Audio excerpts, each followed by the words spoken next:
Frente a mí había un cuenco de sancocho humeante.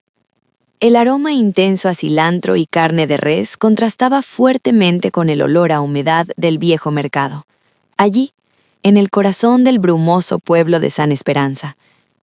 Llevaba el pelo enmarañado, la ropa cubierta de lodo seco y unas botas con la punta completamente rota. Cualquiera que me viera juraría que no era más que una mendiga, un alma perdida a la que la vida había dado la espalda. Pero la anciana que estaba frente a mí, doña Carmen, no me echó a la calle. Con su paso renqueante, arrastrando una pierna que parecía causarle un dolor crónico a cada movimiento, se acercó y me tendió el plato lleno de comida. «Come, muchacha», me dijo con una voz suave, casi maternal. «Si te quedas con hambre, te sirvo un poco más». Mantuve la cabeza gacha, ocultando la expresión de mi rostro. Lo que esa mujer de mirada compasiva y manos agrietadas no sabía es que la indigente que estaba a punto de devorar su comida no era una vagabunda. Yo era Isabela. A mis 32 años, era la directora ejecutiva de un imperio financiero, una mujer fría y calculadora con un patrimonio que superaba los $1.000 millones. Y sobre todo, ella no tenía ni la más remota idea de que yo era aquella niña, su propia sangre, a la que hace 30 años vendió sin piedad por $100.000. Estaba allí, oculta bajo esa patética fachada de miseria, con un único propósito: infiltrarme en su vida, descubrir su avaricia y destruirla pieza a pieza hasta verla suplicar. Antes de adentrarnos en los oscuros secretos de mi pasado y en cómo esta historia me rompió por completo, me gustaría hacerte una pregunta. ¿Desde qué ciudad o país del mundo me estás escuchando hoy? Déjamelo saber en los comentarios, porque lo que estoy a punto de revelarte cambiará tu forma de entender a la familia para siempre. Todo comenzó exactamente 2 semanas antes de probar aquel sancocho. El ambiente no olía a especias ni a mercado, sino a antiséptico y a un final inminente. Estaba en la unidad de cuidados intensivos del hospital más exclusivo del país. Sostenía la mano de mi padre, aquel hombre que durante décadas había sido un titán de los negocios, ahora yacía frágil, conectado a un mar de cables y máquinas. El monitor cardíaco emitía un pitido irregular y desgarrador. De pronto, su mano, fría y delgada, apretó la mía con una fuerza que no esperaba. «Isabela», susurró con una voz apenas audible. Tuve que acercar mi oído a sus labios para poder escucharle. «Lo siento, perdóname». Apreté su mano, tratando de contener mis propias lágrimas. «¿Por qué, papá? ¿De qué te disculpas?», le pregunté. Su respiración se volvió agitada. «Tu madre», jadeó, y sus labios temblaron. «Tu verdadera madre». Esas fueron sus últimas palabras. No pudo terminar la frase antes de cerrar los ojos para siempre. El monitor emitió ese sonido agudo y continuo que te hiela la sangre. Yo me quedé allí, petrificada. ¿Mi verdadera madre? Mi madre adoptiva había fallecido cuando yo era una adolescente. ¿A qué se refería mi padre en su último aliento? La respuesta, cruel y despiadada, me golpeó apenas 3 días después. Fue durante el funeral. El lugar estaba repleto de figuras de la alta sociedad, políticos y familiares lejanos vestidos de luto riguroso, fingiendo un dolor que no sentían. Abrumada por la hipocresía, me alejé hacia la parte trasera de un gran mausoleo de mármol para respirar un poco. Entonces, escuché los susurros. Eran mis tíos, los mismos que llevaban años intentando arrebatarme el control de la empresa. «No es más que una intrusa», decía uno de ellos con veneno en la voz. «No lleva ni una sola gota de nuestra sangre. Mi hermano no la adoptó legalmente desde el principio, la compró». Mi corazón dio un vuelco. Me pegué al frío mármol del pilar, conteniendo la respiración. «¿Comprarla?», preguntó otra voz. Sí, su madre biológica era una muerta de hambre. Aceptó entregarla a cambio de $100.000. ¿Qué clase de mujer vende a su propia hija por dinero? Es repugnante. Mis manos se volvieron de hielo. El aire desapareció de mis pulmones. $100,000. Ese era mi precio. Toda mi vida había creído que fui una niña elegida por amor, pero la verdad era que fui una transacción comercial para la mujer que me dio a luz. Mi dolor no se transformó en lágrimas, se transformó en un hielo cortante. Tan pronto como terminó el entierro, regresé a mi oficina y llamé a mi investigador jefe. «Encuéntrala», le ordené con una voz que no admitía réplica. «La mujer que me vendió hace 30 años. Quiero saber su nombre, dónde vive y cómo respira». Una semana después, el informe estaba sobre mi escritorio. Doña Carmen, 64 años, regentaba un miserable puesto de sancocho al final del viejo mercado en San Esperanza.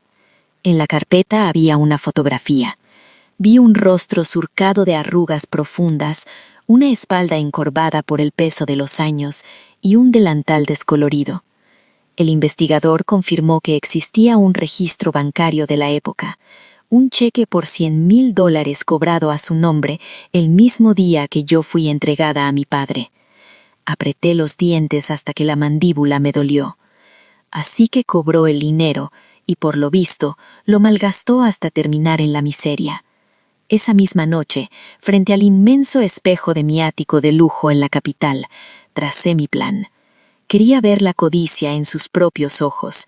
Quería estar cerca de ella, observar su miserable existencia y, en el momento exacto en que creyera estar a salvo, revelarle quién era yo y empujarla al abismo de la desesperación. Dejé al lado mis trajes de diseñador. Despeiné mi cabello perfectamente arreglado. Me froté polvo y ceniza en el rostro y me calcé unos zapatos rotos que mandé a buscar a los suburbios. Al mirarme al espejo, la poderosa ejecutiva había desaparecido. En su lugar, solo quedaba una vagabunda. Al amanecer del día siguiente, mis pasos me llevaron por las callejuelas estrechas y empedradas de San Esperanza. Nadie me prestó atención.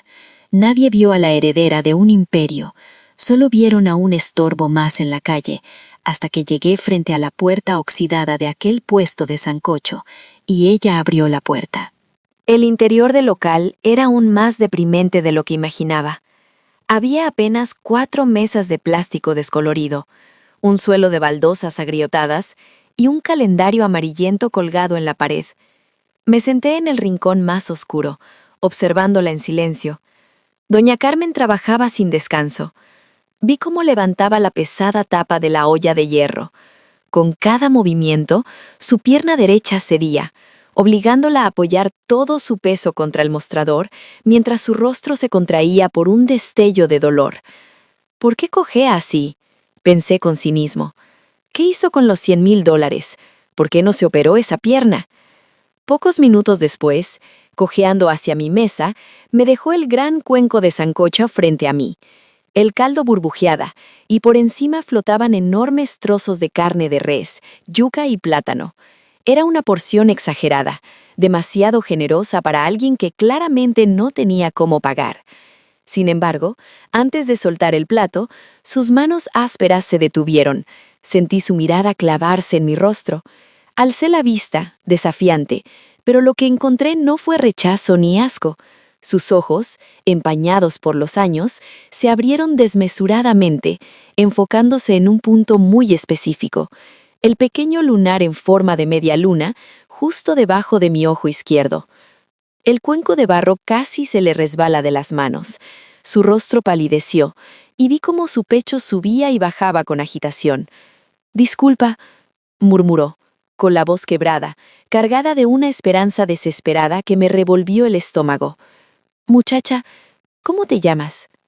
Había tanto anhelo en esa pregunta que, por un segundo, dudé, pero mi corazón, blindado por el resentimiento, reaccionó. «Me llamo Elena», mentí con frialdad, desviando la mirada hacia la sopa. Vi cómo la luz en sus ojos se apagó al instante, como una vela aplastada por el viento. Suspiró, dejó caer los hombros con una tristeza insondable y asintió débilmente. «Ah, Elena. Es un nombre muy bonito. Come, Elena, que se enfría. Se dio la vuelta y arrastró su pierna de regreso a la cocina. Hundí la cuchara en el caldo. Estaba espeso, lleno de sabor. Un sabor extraño, nostálgico, que de alguna manera me hizo sentir segura, como si lo hubiera probado en otra vida. Pero me obligué a tragar el sentimiento junto con la comida. Pura actuación, me dije a mí misma. Quiere fingir ser una buena samaritana para expiar sus culpas. Esa noche, cuando los últimos clientes abandonaron el mercado, dejé caer al suelo un monedero raído que llevaba preparado. Adentro, solo había unas cuantas monedas oxidadas. Doña Carmen lo recogió. Al ver la miseria que contenía, no me miró con lástima, sino con una genuina preocupación. «Hace mucho frío allá afuera en la calle, Elena», me dijo, pasándose las manos por el delantal. «Tengo un pequeño almacén en la parte de atrás. Hay goteras, pero al menos estarás a salvo de la lluvia. Puedes dormir ahí a cambio de ayudarme a limpiar las mesas». Acepté bajando la cabeza, simulando gratitud. Perfecto.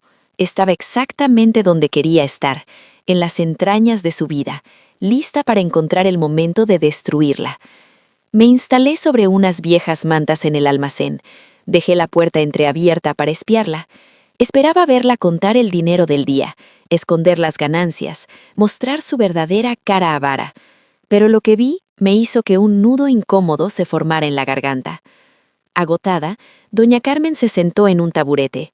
Para mi cena, ella había servido la mejor carne de la olla, pero para ella sacó una arepa dura y reseca del día anterior. No había carne, no había sancocho. Solo mojaba la arepa en un vaso con agua del grifo para poder masticarla, mientras se robaba la pierna deformada con una mueca de dolor silencioso. «¿Por qué hace esto?», susurré en la oscuridad. «¿Dónde diablos están los $100,000? Esa noche, acostada sobre las mantas rústicas del almacén, el insomnio me atacó con furia. Desde la muerte de mi padre adoptivo, apenas lograba dormir un par de horas, incluso con las pastillas más fuertes que los médicos podían recetarme. Me di la vuelta, apretando los puños, sintiendo el frío del suelo colarse por mis huesos. Entonces, desde la cocina, comencé a escuchar un murmullo.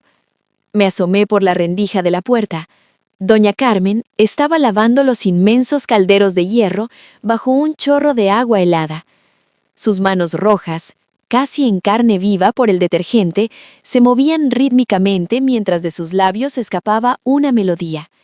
Era una canción de cuna, un viejo canto folclórico sobre una paloma blanca y un niño dormido. Mi cuerpo se quedó rígido. Mi corazón empezó a latir desbocado. Esa canción, yo la conocía. Nunca nadie me la había cantado en la enorme y fría mansión donde crecí, pero estaba grabada en lo más profundo de mi subconsciente. Era un eco distante, un recuerdo que olía a jabón barato y a calor humano. La voz de Carmen, suave y temblorosa, penetró en mis oídos como un narcótico. Volví a tumbarme en las mantas. Me vendió, me repetí en silencio, clavando las uñas en mis palmas para no perder el control. Me vendió. No puedo sentir lástima por ella. Pero la melodía siguió flotando en el aire húmedo. El pecho se me aflojó. Mis párpados cayeron pesadamente. Esa noche, sin necesidad de pastillas, caí en un sueño tan profundo y pacífico como no había experimentado en años. A la mañana siguiente, desperté desorientada. Miré el viejo reloj de pared del local. Eran apenas las 4 de la madrugada, y doña Carmen ya estaba en pie. Con su andar cojo, acarreaba pesados costales de yuca y papas desde la entrada del mercado. La vi detenerse frente al calendario manchado de grasa en la pared. Pasó sus dedos ásperos sobre un día marcado con un círculo rojo. «Falta poco para tu cumpleaños, mi pequeña Isabela», susurró con la voz quebrada. Tragué saliva, sintiendo un pinchazo agudo en el pecho. ¿Mi cumpleaños? ¿Llevaba 30 años recordando el día en que nací? Claro, intenté convencerme. Sabe que soy yo. Seguramente reconoció mi lunar. Investigó sobre mí y ahora está montando este teatro porque sabe que la estoy espiando. Mi mente, Entrenada para desconfiar de todos en el mundo de los negocios, construía barreras desesperadamente para proteger mi odio. Pero mis barreras se debilitaban a medida que pasaban los días. Una tarde, un niño descalzo y vestido de harapos se detuvo frente al puesto. Miraba la olla de sancocho con los ojos desorbitados por el hambre, pero no se atrevía a acercarse. Doña Carmen salió del mostrador, limpiándose las manos. «Ven aquí, mi niño», le dijo con cariño. El niño retrocedió. «No tengo dinero, señora», murmuró asustado. «¿Dinero? Bah», rió suavemente. «Siéntate, estás en edad de crecer». Le sirvió un plato enorme, rebosante de carne y caldo.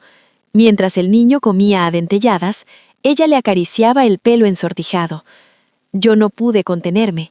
Salí de mi rincón, disfrazada con mi atuendo de indigente. «Si sigues regalando la comida, te vas a arruinar», le recriminé con dureza. «¿Por qué lo haces?». Carmen me miró. Sus ojos, llenos de una tristeza pacífica, se desviaron hacia la calle polvorienta del mercado. Yo también tuve una niña, Elena», me confesó en un susurro, y vi como una lágrima se formaba en el rabillo del ojo. «La perdí hace mucho tiempo. Cuando veo a estos niños con hambre, solo ruego a Dios que, si mi hija alguna vez está sola y asustada, haya alguien en el mundo dispuesto a darle un plato de comida caliente». Me quedé sin hálito. La sinceridad en su voz era tan pura que me atravesó como una cuchilla. Retrocedí, aturdida. Fui a esconderme de nuevo en el almacén, temblando. Saqué mi teléfono celular, que mantenía oculto, y tecleé un mensaje apresurado a mi secretario personal. «Prepara el plan B. Mañana por la tarde, haz la oferta por el terreno. Veamos qué tanto pesa su amor cuando tenga $5 millones en efectivo sobre la mesa». Al día siguiente, el sofocante calor de la tarde envolvía el mercado de San Esperanza. Yo estaba escondida en el umbral del almacén, con el corazón latiendo desbocado contra mis costillas. Aguardaba el golpe final, el momento que justificaría todo mi odio. Exactamente a las 3 en punto, un lujoso auto negro se detuvo frente al puesto. De él bajó mi secretario, vestido con un impecable traje italiano, sosteniendo un maletín de aluminio.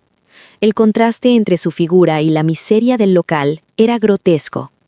Entró, miró a su alrededor con calculada indiferencia y se acercó a doña Carmen, quien limpiaba una mesa con un trapo raído. «Buenas tardes, señora», dijo mi secretario con voz profesional y gélida. «Represento a un grupo inversor extranjero. Estamos adquiriendo propiedades en esta zona. Mi cliente está dispuesto a ofrecerle $5 millones en efectivo por este terreno, hoy mismo».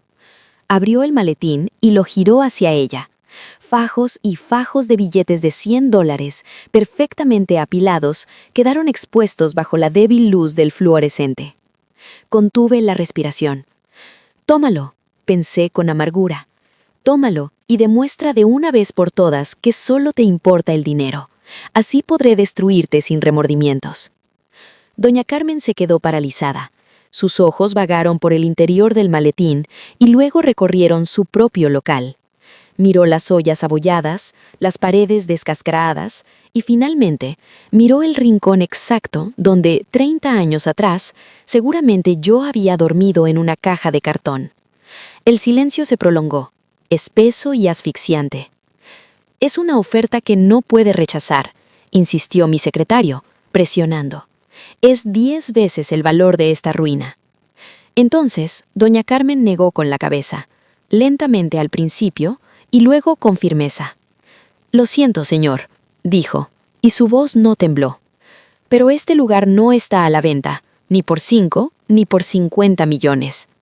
Mi secretario frunció el ceño, genuinamente desconcertado. «Está usted loca, mujer. Con este dinero podría irse a vivir como una reina, operarse esa pierna. No tendría que volver a trabajar nunca más». Carmen sonrió débilmente, una sonrisa empapada de una tristeza infinita. «No me interesa vivir como una reina», respondió, acariciando el borde de la mesa desgastada. «Hace 30 años, en este mismo lugar, pasé los últimos días junto a mi niña antes de que me la arrebataran. Este viejo local es lo único que me queda de ella. Es el único sitio que conoce. Se secó una lágrima furtiva con el delantal y lo miró a los ojos con una determinación feroz. Si mi Isabela alguna vez decide buscarme, si algún día quiere volver a casa, tengo que estar aquí. Si vendo este lugar, ¿qué le comentará a mi hija? ¿Quién se lo comentará?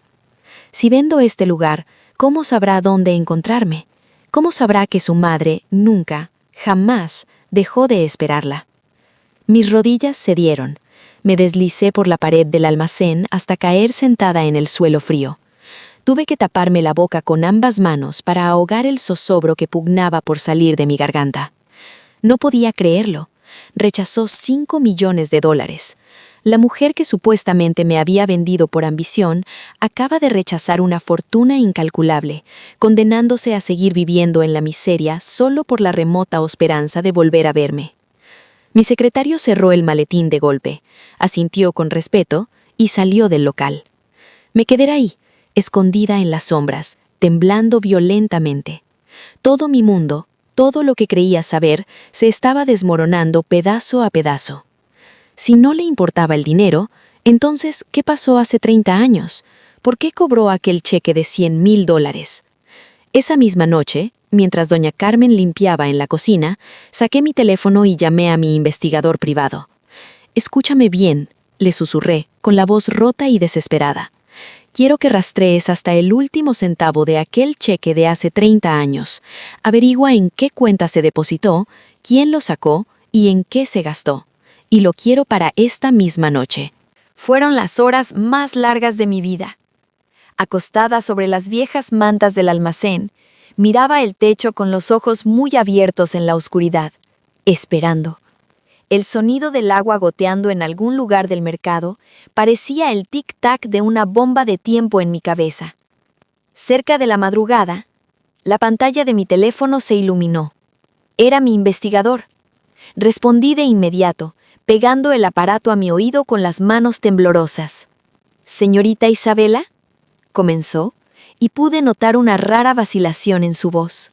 Una voz que siempre era clínica y desapasionada. «Tengo los resultados, y creo que ha habido un terrible malentendido todos estos años». «¡Habla ya!», le exigí, sintiendo que me faltaba el aire. «Rastreamos el cheque de $100,000 emitido por su difunto padre. Es cierto que se extendió a nombre de doña Carmen. Sin embargo, ella nunca tocó un solo centavo para uso personal». Cerré los ojos, apretando los dientes. «¿Qué quieres decir?». «El registro bancario muestra que 24 horas después de recibir el cheque, doña Carmen ordenó una transferencia total. Donó los $100,000 íntegros a la Fundación Nacional de Cardiología Infantil. Y lo hizo a nombre de usted, bajo el nombre de Isabela». El teléfono casi se resbala de mi mano. «¿Lo donó todo? ¿Por qué?». El investigador continuó, y cada una de sus palabras era un clavo martillado en mi conciencia. «Pero eso no es todo, señorita. Al revisar los archivos de la fundación, descubrimos que desde ese día, hace 30 años, doña Carmen ha realizado un depósito mensual de $100. Todos los meses, sin fallar uno solo, siempre a nombre de Isabela. Al sumar las donaciones, esa mujer ha entregado más de $136,000 para cirugías de niños con problemas de corazón». Terminé la llamada y dejé caer el teléfono sobre las mantas. El silencio de la noche me aplastó por completo. Mientras yo crecía rodeada de lujos, creyendo que me habían vendido como mercancía, mi madre biológica, esta mujer tullida y envejecida prematuramente, había entregado una fortuna para salvar a otros niños. Comprendí de golpe por qué comía arepas duras con agua, por qué usaba zapatos destrozados que dejaban ver sus dedos, por qué no se operó esa pierna que le causaba una agonía constante. Cada centavo que lograba reunir vendiendo sancocho desde las 4 de la madrugada, lo enviaba a esa fundación, en mi nombre. No era hacedora de caridad para limpiar su culpa. Era una madre, intentando comprarle a Dios la salud de su hija perdida, pagando un tributo de sangre y sudor para que, donde quiera que yo estuviera, el universo me protegiera. ¿Qué he hecho?, susurré, llevándome las manos al rostro. El muro de odio y arrogancia que había construido a mi alrededor se derrumbó por completo. Lloré en silencio, mordiéndome los labios para que ella no me escuchara, ahogándome en mis propias lágrimas y en un arrepentimiento que me quemaba el alma. Vine disfrazada de mendiga para castigar a un monstruo avaro, y terminé descubriendo a una santa que se inmolaba a diario por mí. Poco después, la puerta del almacén se abrió con un crujido imperceptible. Fingí estar dormida, dándole la espalda a la entrada. Sentí el sonido de su andar cojo acercarse. Doña Carmen se arrodilló junto a mí con dificultad. A través de mis pestañas entrecerradas, la vi sacar una manta gruesa que seguramente guardaba para ella, y me la echó por los hombros, cubriéndome hasta los hombros para protegerme del frío cortante de la madrugada de San Esperanza. Su mano rugosa y agrietada se puso sobre mi cabeza, acariciando mi cabello enredado. La escuché suspirar, un suspiro cargado de todo el peso del mundo. «Descansa, pequeña», murmuró suavemente en la oscuridad. «Que Dios te proteja a ti y a mi Isabela, donde quiera que esté». Se levantó con un quejido sordo y regresó a la cocina para seguir trabajando. Me quedé sola, envuelta en el calor de su manta, llorando hasta que el sol asomó por las ventanas del viejo mercado de San Esperanza. Al mediodía siguiente, el bullicio del mercado se apagó de golpe, como si alguien hubiera cortado la respiración de San Esperanza. Desde el umbral del almacén, vi entrar al local a dos figuras que parecían traer consigo una tormenta negra. Al frente caminaba una anciana de rostro afilado, vestida con ropas de luto antiguas y una mirada cargada de desprecio.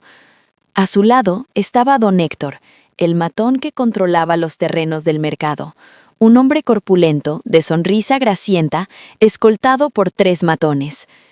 Doña Carmen, al verlos, dejó caer el cucharón dentro de la olla. Su rostro, ya pálido por el cansancio, se tornó ceniciento. «Vaya, vaya», exclamó la anciana, y su voz resonó en el pequeño local como un látigo. Era doña Rosa, mi abuela paterna biológica, la mujer que siempre había odiado a mi madre. «¿Vives en este chiquero, Carmen?», continuó Rosa, paseando su mirada con asco. «Se acabó el tiempo. Don Héctor vino a cobrar. Entrégale las escrituras del local ahora mismo o sus muchachos te sacarán a rastras». Carmen retrocedió, apoyándose en el mostrador para no caer. «Doña Rosa, se lo suplico», imploró mi madre con la voz temblorosa. «Sabe que no puedo irme de aquí. Si la niña vuelve algún día». «Cállate, estúpida», gritó Rosa, golpeando la mesa con su bastón. «Vendiste a mi nieta hace 30 años y te quedaste con el dinero. Arruinaste a mi hijo y ahora quieres darnos lástima con ese cuento de la madre sufrida. Firma los papeles de traspaso de una maldita vez». Don Héctor hizo una seña, y uno de los matones agarró a Carmen por el brazo, empujándola sin piedad hacia el centro del local. Mi madre perdió el equilibrio sobre su pierna mala y cayó de rodillas al suelo, soltando un gemido ahogado. Mi sangre hirvió. Di un paso hacia adelante para salir de mi escondite y despedazar a esos infelices, cuando la puerta del local se abrió de golpe. Era María, la señora que vendía frutas en el puesto de enfrente. Entró como una fiera herida, con los ojos inyectados en sangre, y se interpuso entre doña Rosa y mi madre en el suelo. «Déjala en paz, víbora del infierno», le gritó María a la anciana. Rosa soltó una carcajada burlona. «¿Y tú quién eres para meterte, verdulera? Esta mujer es una escoria que vendió a su propia hija». El silencio que siguió a esas palabras fue roto por el grito desgarrador de María. «Mentirosa», rugió, señalando a Rosa con un dedo tembloroso por la rabia. «Diles a todos la verdad. Diles que hace 30 años, cuando el esposo de Carmen murió, la niña nació con una falla en el corazón. Diles que Carmen te rogó de rodillas por dinero para la cirugía de su bebé y tú la echaste a la calle bajo una tormenta». Mi corazón dejó de latir. Mis manos, aferradas al marco del almacén de la puerta, comenzaron a sudar frío. María no se detuvo. Su voz resonaba en todo el mercado, reuniendo a una multitud de curiosos en la puerta. «Y diles la peor de tus maldades, bruja», continuó, mientras las lágrimas brotaban de sus ojos furiosos. «Cuando la echaste de tu casa de piedra, la empujaste por las escaleras principales. Carmen llevaba a la bebé en los brazos. Para que la cabecita de la niña no se destrozara contra los escalones, Carmen giró su cuerpo en el aire y usó su propia pierna como escudo contra las rocas. Mis rodillas temblaron. Sentí que el mundo giraba a mi alrededor. «Por eso tiene la pierna destrozada», gritó María, señalando a mi madre que lloraba abrazada a sus propias rodillas en el suelo. «Se rompió los huesos en 10 partes para salvar a su hija de tus garras. Y cuando ese hombre rico de la capital apareció y se ofreció a pagar la cirugía del corazón a cambio de adoptar a la niña, Carmen lo aceptó. Renunció a operarse su propia pierna, renunció a caminar bien por el resto de su vida y entregó su único tesoro, solo para que esa bebé pudiera vivir». El relato de María cayó sobre mí como una tonelada de plomo. Mi respiración se cortó en seco. Llevé ambas manos a mi pecho, justo sobre la pequeña cicatriz de la cirugía cardíaca que tenía desde que era una bebé. Una cicatriz que mi padre siempre me dijo que era de un accidente menor. «¡Miente! ¡Todo eso es mentira!», chilló doña Rosa, perdiendo la compostura. Se acercó a Carmen con pasos rápidos y llenos de furia. De un tirón, agarró a mi madre por el cuello del vestido. «¿Dónde tienes escondido el dinero, maldita coja? ¿Lo guardas en esa caja que siempre llevas pegada al pecho?». Fue entonces cuando noté que, bajo su delantal raído, mi madre escondía una pequeña caja de madera de caoba. Doña Rosa tiró de ella con violencia. «¡No, eso no! ¡Se lo ruego!», gritó Carmen con una desesperación que me heló la sangre. Se aferró a la caja con las uñas, forcejeando en el suelo como una leona defendiendo a su cría. Pero don Héctor la apartó de una patada seca en las costillas. Doña Rosa arrebató la caja y al ver que estaba cerrada con un candado viejo, la estrelló contra el suelo de baldosas con todas sus fuerzas. La madera crujió y se partió en 1000 pedazos. El silencio se apoderó de todo el mercado. No había dinero adentro, no había joyas, ni monedas de oro, ni el cheque de los $100,000. El interior destrozado solo cayeron papeles. Cientos de cartas amarillentas, escritas a mano, volaron por el aire impulsadas por la brisa caliente de la tarde. Junto a ellas cayó una prenda diminuta, un pequeño zapatito de bebé tejido a mano, desgastado por el tiempo. Doña Rosa y los matones se quedaron paralizados, confundidos. No pude soportarlo más. Rompí mi escondite y me lancé al suelo del local, gateando entre el polvo y los pedazos de madera, con mi disfraz de indigente hecho jirones. Mis manos temblaban tanto que apenas podía sostener los papeles. Recogí la primera carta que tocó mis dedos. La letra era temblorosa, desprolija, pero cada palabra estaba grabada con fuego. «Isabela de mi vida, hoy es tu cumpleaños número 5. Mamá te hizo un pastel imaginario, mi niña. Ruego a Dios que el señor que te llevó te haya comprado un vestido bonito. Mami te ama. Perdóname por no tener dinero para salvar tu corazoncito». Agarré otra, y luego otra. «Isabela, hoy la pierna me duele más que nunca. El médico dice que si no opero me quedaré coja para siempre. Pero no importa, mi amor. Si yo camino coja, sé que tú podrás correr sana por los grandes jardines de la capital. Mami no te vendió. Mami solo quería verte vivir». Mis ojos se nublaron por completo. Las lágrimas cayeron a cántaros sobre la tinta descolorida de las cartas, difuminando las letras. 30 años de dolor, 30 años de cartas que nunca pudo enviar, 30 años de amor incondicional enterrado bajo el peso de la miseria y el sacrificio. «¿Qué lees, estúpida vagabunda?», gritó doña Rosa, alzando su bastón para golpearme. Pero yo ya no la escuchaba. Mi pecho iba a estallar. Sentí que el aire del mercado me ahogaba, que las paredes del local se cerraban sobre mí. Apreté un muñado de cartas contra mi corazón, agarré el pequeño zapatito tejido, me puse de pie tambaleándome y salí corriendo. «Elena, muchacha, espera», escuché la voz rota de mi madre a mis espaldas. arrastrándose por el suelo tratando de alcanzarme. Pero no me detuve. Corrí por las callejuelas empedradas de San Esperanza, cegada por las lágrimas, tropezando con mis propias botas rotas. Corrí hasta que mis pulmones ardieron y me derrumbé en un callejón vacío, abrazada a las cartas, aullando de dolor y arrepentimiento. Había ido allí para vengarme de un monstruo y me di cuenta de que el único monstruo en toda esta historia había sido yo. Poco después, en ese mismo callejón oscuro, saqué mi teléfono y llamé a mi secretario. Mi voz ya no era la de una mujer rota, era la de una ejecutiva que estaba a punto de desatar el infierno en la tierra. Prepara los contratos de embargo y reúne a todo el equipo de seguridad, ordené con una furia gélida que helaba la sangre. Vamos a comprar el mercado entero, hoy mismo, y quiero a doña Rosa y a ese bastardo de don Héctor suplicando piedad a mis pies. 3 días después, el cielo sobre San Esperanza estaba teñido de un gris opresivo. Don Héctor y doña Rosa habían regresado al mercado con un grupo de matones. Estaban a punto de arrastrar a mi madre a la calle y demoler el viejo puesto de sancocho, arrojando sus cacerolas y mesas a la cuneta. Carmen lloraba abrazada a la puerta, mientras María intentaba defenderla inútilmente con sus propias manos. Justo cuando don Héctor levantó un bate de hierro para destrozar el letrero del local, el rugido ensordecedor de varios motores rompió el silencio de la plaza. Una caravana de 6 camionetas SUV blindadas, de un negro brillante e intimidante, irrumpió en la estrecha callejuela, levantando una nube de polvo espeso. Los vehículos rodearon el puesto, bloqueando cualquier vía de escape. Todos se quedaron petrificados.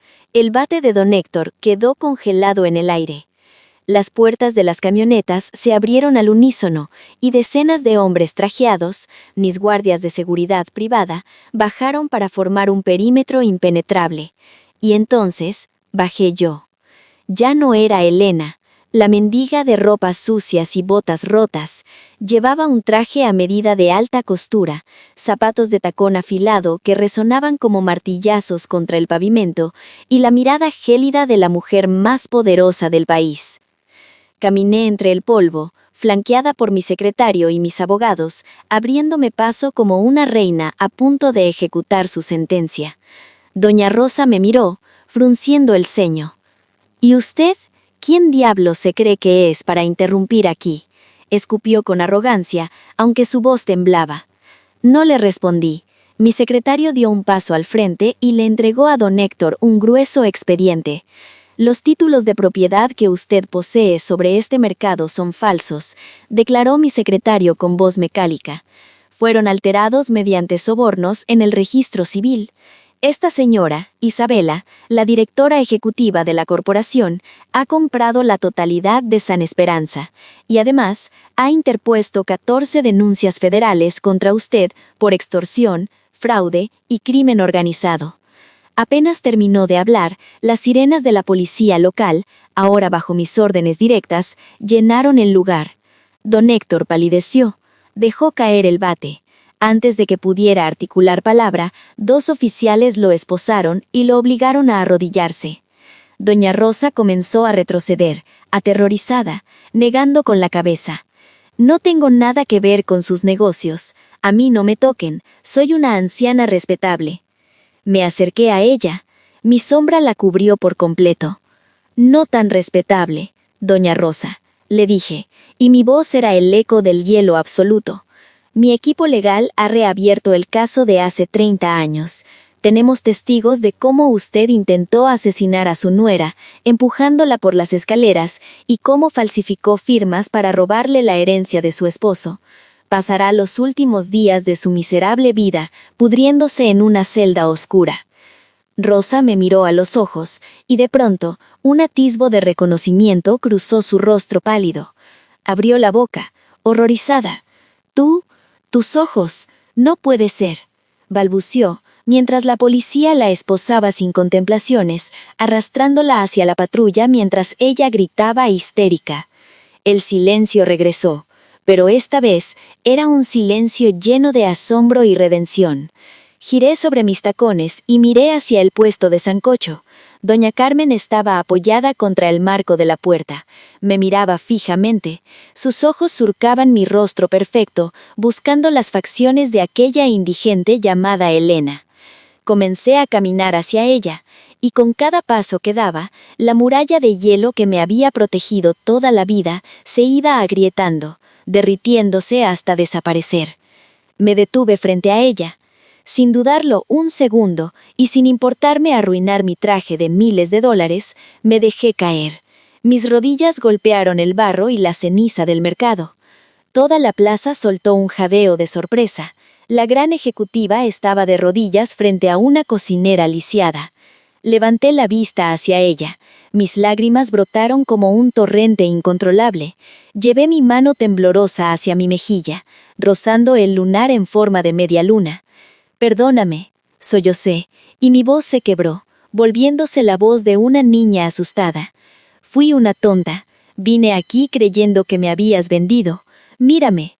Mamá, soy yo». Doña Carmen dejó escapar un grito ahogado. Se tapó la boca con sus manos agrietadas, temblando violentamente. Se dejó caer de rodillas frente a mí, en medio del barro, y tomó mi rostro entre sus palmas ásperas, acariciándolo como si temiera que yo fuera un espejismo. Isabela, mi niña, mi pequeña paloma, lloraba a gritos, pegando su frente contra la mía. «Estás viva, estás sana, mi corazón, mi vida entera».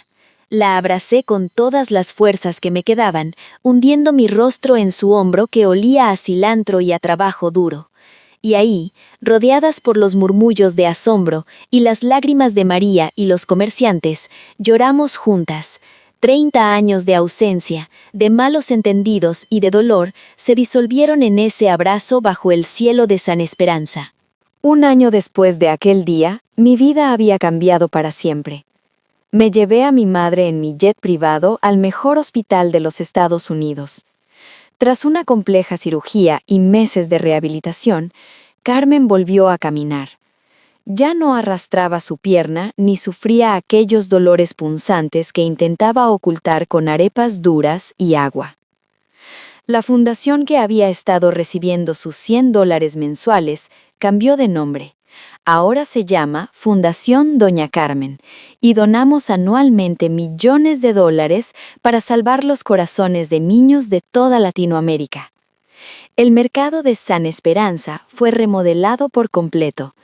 A María, la fiel amiga que la defendió frente al mundo entero, le regalé las escrituras del puesto más grande y moderno de toda la plaza comercial. Hoy, mientras cae la noche, estoy recostada en la inmensa cama de nuestra nueva casa. Mi madre está a mi lado. Sus manos, aún ásperas pero llenas de ternura, acarician mi cabello. Ya no necesito pastillas para dormir. Me basta con cerrar los ojos y escucharla tararear esa vieja melodía sobre una paloma blanca y un niño dormido.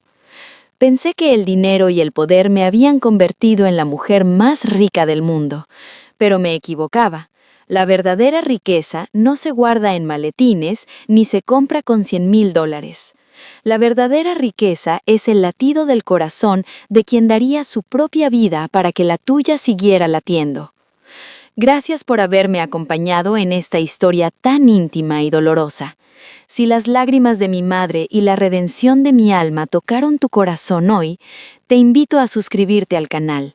Dale a me gusta para que este mensaje de amor incondicional llegue a más personas. Y por favor, déjame un comentario. ¿Qué habrías hecho tú al encontrar esas cartas de hace 30 años? Nunca olvides abrazar a quienes amas. Hasta nuestra próxima historia. Muchas gracias a todos los oyentes por acompañarnos en esta historia del canal Su Corazón Oculto. Si este relato ha tocado tu corazón, no olvides darle like y suscribirte para ayudarnos a seguir creando y compartiendo nuevas historias.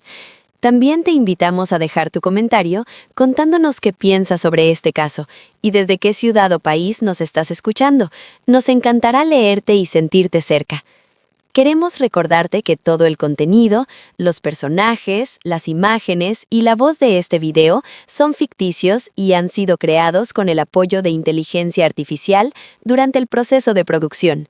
Gracias de corazón por estar aquí con nosotros y hasta la próxima historia.